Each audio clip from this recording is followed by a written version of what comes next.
നമസ്കാരം. ഗായൂസ് ഗൈഡൻസ് ഡയറക്റ്റിലേക്ക് സ്വാഗതം. ഇന്ന് നമ്മൾ നോക്കാൻ പോകുന്നത് നിങ്ങളുടെ പേഴ്സൻ്റെ കറൻറ്റ് ഫീലിങ്സ് എന്താണെന്നാണ്. ആദ്യം നല്ലൊരു ബ്രീത്ത് എടുത്തിട്ട് നിങ്ങൾ ഒരു കാർഡ് സെലക്ട് ചെയ്യുക. അതിലെ ഓരോ കാർഡിൻ്റെയും മീനിങ് ഞാൻ പറഞ്ഞുതരാം.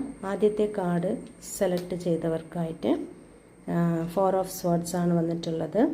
ആദ്യത്തെ കാർഡ് വന്നിട്ടുള്ളത് അവരിപ്പോൾ നിങ്ങളുടെ പേഴ്സൺ ഒരു വിശ്രമത്തിൻ്റെയോ അല്ലെങ്കിൽ നിങ്ങളിൽ നിന്ന് പിൻവാങ്ങൽ അങ്ങനെ ഒരു ആവശ്യമായിട്ട് സൂചിപ്പിക്കുന്ന പോലെയാണ് കാണിക്കുന്നത്.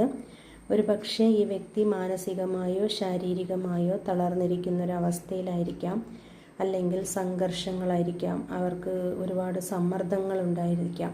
അതിൽ നിന്ന് ഒഴിഞ്ഞു മാറാൻ അവർ ആഗ്രഹിക്കുന്നു എന്നാണ് പറയുന്നത്. ഇപ്പോഴത്തെ അവരുടെ മാനസികാവസ്ഥ ശാന്തതയും സമാധാനവും ആഗ്രഹിക്കുന്ന ഒന്നാണ്. അതുകൊണ്ടാണ് അവർ വിശ്രമത്തിലിരിക്കുന്നത്.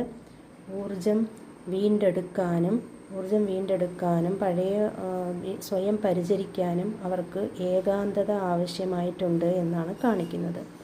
ഇനി രണ്ടാമത്തെ കാർഡ് സെലക്ട് ചെയ്തവർക്ക് പറയുന്നത് 6 ഓഫ് കപ്സ് ആണ് വന്നിട്ടുള്ളത്. ഈ കാർഡ് പഴയ ഓർമ്മകൾ അല്ലെങ്കിൽ പഴയ കാര്യങ്ങളോടുള്ള ഇഷ്ടം അല്ലെങ്കിൽ പഴയ ആൾക്കാരുമായിട്ടുള്ള ഇഷ്ടം ഇതൊക്കെ ബന്ധപ്പെട്ടിരിക്കുകയാണ്. ചിലപ്പോൾ പഴയ സുഹൃത്തുക്കളെക്കുറിച്ചോ അല്ലെങ്കിൽ കുടുംബത്തെക്കുറിച്ചോ അല്ലെങ്കിൽ സന്തോഷകരമായ പഴയ ഓർമ്മകളെക്കുറിച്ചുള്ള ചിന്തകൾ കാണിക്കുന്നു.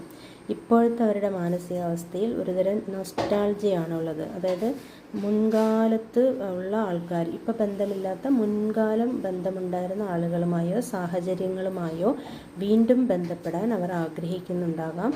അതവർക്ക് സുഖവും സന്തോഷവും നൽകിയേക്കാം. ഇനി മൂന്നാമത്തെ കാർഡ് സെലക്ട് ചെയ്തവർക്ക് കിങ് ഓഫ് സ്വാർഡ്സ് ആണ് വന്നിട്ടുള്ളത്. ഈ കാർഡ് ബുദ്ധി, നല്ല ഒരു വ്യക്തമായ ചിന്തയുള്ളൊരു വ്യക്തിയായിട്ടാണ് കാണിക്കുന്നത്. നീതി എന്നിവയ്ക്ക് പ്രാധാന്യം നൽകുന്ന ഒരാളാണ്. ഇപ്പോഴത്തെ മാനസികാവസ്ഥയിൽ ഈ വ്യക്തി അവരുടെ വികാരങ്ങളെ വളരെ യുക്തിപരമായി സമീപിക്കുന്നു. അവർ അവരുടെ വികാരങ്ങളെ വിശകലനം ചെയ്യാനും അവയെ നിയന്ത്രിക്കാനും ശ്രമിക്കുന്നുണ്ടാകാം.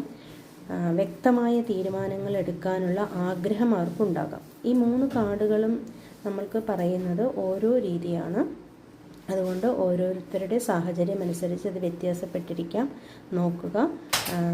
Okay, thank you.